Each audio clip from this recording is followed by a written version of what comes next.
ప్రస్తుతం కొంతమంది out sourcing ఉద్యోగులు కూడా మనతో ఉన్నారు, మాట్లాడదాం. అసలు ఏం జరిగింది? అన్న మేము పశుసంవర్ధక శాఖ అవుట్ సోర్సింగ్ ఎంప్లాయీస్ నుంచి 2006 నుంచి ఇందులో ఉన్నామన్న.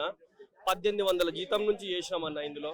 కానీ ఈ రోజు మాకు ఏదో ఈయన వచ్చి ప్రభుత్వం వచ్చి మమ్మల్ని పర్మనెంట్ చేసి మా బాగోగులు మేము జీవితంలో పెద్దగా బాగుపడతామని అనుకొని మా సంసారాలు ఇచ్చేస్తే మాకు ఇప్పుడు తీసేస్తాం, లేకుంటే మాకు ఇదే జీవితం ఇదే అనే దాంట్లో మేము మూగ జీవాలకు సేవ చేస్తామన్న.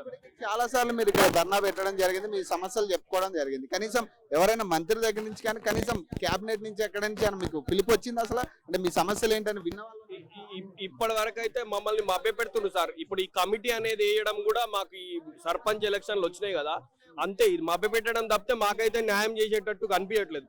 ఎందుకంటే అంతకుముందు ఒక నెల రోజుల ముందు కూడా మీకు అంతా అయిపోయింది, మీకు కమిషన్ ఏజెన్సీస్ అన్ని ఒక 3 నెలలు బ్రేక్ చేసి నెక్స్ట్ మీకు కార్పొరేషన్ చేస్తామని చెప్పి ఇట్లా మొత్తం లెటర్ అయిపోయిందని చెప్పారు. అయిపోయిన లాస్ట్ మినిట్స్ లో మళ్ళీ ఏజెన్సీలు వచ్చేసినాయని చెప్తారు. ఇది అర్థం కావట్లేదు మాకు. ఎందుకు పెడతా ఉన్నారు వీళ్ళు? అంటే దేని గురించి? ఏజెన్సీలో నుంచి కమిషన్స్ వస్తాయి సార్. ఇప్పుడు ఒక ఏజెన్సీ నుండి వాడు పిఎఫ్ కట్టడు, ఈఎస్ఐ కట్టడు. కాబట్టి వానికి వచ్చే జీతంలో వానికి 3% మిగులుతుంది. వానికి ఏజెన్సీ ద్వారా ఏజెన్సీకి వచ్చే 3%. వాడు ఆ 3% తీసుకొని దీనికి ఎందుకు ఇస్తాడు? అందుకే పొలిటికల్ లీడర్లు అంటే ఉన్న మంత్రులు కానీ ఎవరో మాకు తెలియదు, దాని నుంచి వాళ్ళకు డబ్బులు ముట్ట చెప్పి ఈ ఏజెన్సీల ద్వారా మళ్ళీ మా కమిషన్, మా పిఎఫ్, మా ఈఎస్ఐ కూడా కట్టకుండా అన్ని తినేసి మాకు మాత్రం 22,000 జీతం ఉంటే 13,500 మాత్రమే మా చేతికి వస్తాయి. వీళ్ళు ప్రతిపక్షంలో ఉన్నప్పుడు మీకు చాలా హామీలు ఇచ్చారు కదా, మీ ధర్నాల దగ్గర కూడా కూర్చున్న పరిస్థితి కదా. మరి ఇప్పుడు వాళ్ళందరూ ఏమైనట్టు? మరి ఇప్పుడు ఆ నాయకులందరూ ఏమైనా? ఎవరు హామీ ఇవ్వడం వరకే. కోదండరాం సార్ కూడా వచ్చి మీకు కంపల్సరీ ఇదే ధర్నా చౌక్ లో మీకు ఒక 6 నెలల్లోనే ఆర్డర్, ఈ మార్చి నుండి మీరు గవర్నమెంట్స్ గానే అని చెప్పిండు. సార్ గారు కూడా మళ్ళీ మాట్లాడట్లేదు. ఇక మేము ఆ సార్ గారి గురించి ఎక్కువ ఏం డిమాండ్ చేస్తా ఉన్నారు ఈ రోజు? మాకు ఏదో ఒక రకమైన ఉద్యోగ భద్రత కల్పించి, లేదా కార్పొరేషన్ లేదో మా అదృష్టం బాగుండే ఆయన కనుకరించి మాకు ఉద్యోగ భద్రత కల్పించి ఉద్యోగం పర్మనెంట్ చేస్తే అదే కావాలని కోరుకుంటున్నాం సార్. ఏం డిమాండ్ చేస్తా ఉన్నారు? ఏజెన్సీ వ్యవస్థని రద్దు చేయాలని కోరుతున్నాం. మీరు ఆల్రెడీ అర్జీ పెట్టారు కదా ప్రజాభవన్ లో కూడా, ఏమన్నా రెస్పాన్స్ ఉందా? అసలు రెస్పాన్స్ మాత్రం ఏం కానరాట్లేదు. మేము 2008 నుంచి చేస్తున్నాం సార్, వెటనరీ డిపార్ట్మెంట్ నుంచి. అయినా కూడా మాకు వీళ్ళే కదా మీకు హామీలు ఇచ్చింది కూడా బేసిక్. అప్పుడు ఈ పర్మనెంట్ విషయాలన్నీ తీసుకొచ్చింది వీళ్ళే కదా. మరి హామీలు ఇస్తుర్రు, ఎమ్మటే మర్చిపోతారు సార్.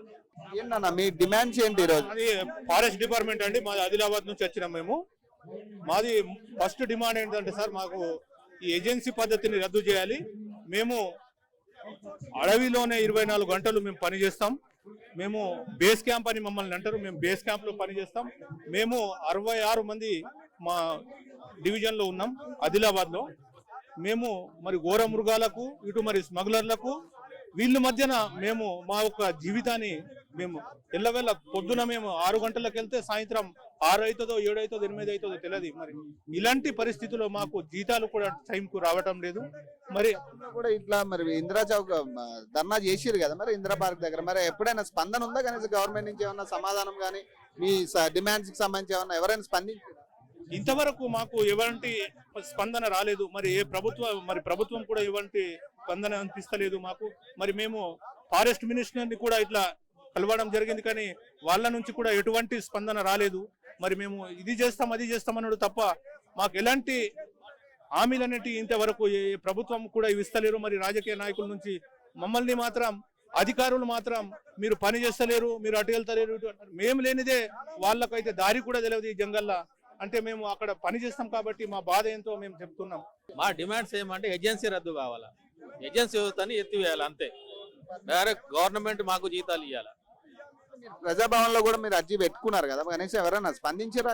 ఇప్పటి వరకు ఎవరు స్పందించాలి. ప్రయత్నం చేసిరు? ఎవరైనా అడిగే ప్రయత్నం చేసిండ్రు కూడా స్పందించాలి. కనీసం ఎవరైనా నాయకులు ఎవరైనా పిలిపించారా, మాట్లాడారా? పిలిపించినాం కానీ ఫారెస్ట్ డిపార్ట్మెంట్ లో ఇంకా 2008 నుంచి పని చేసిన వాళ్ళు ఉన్నాం.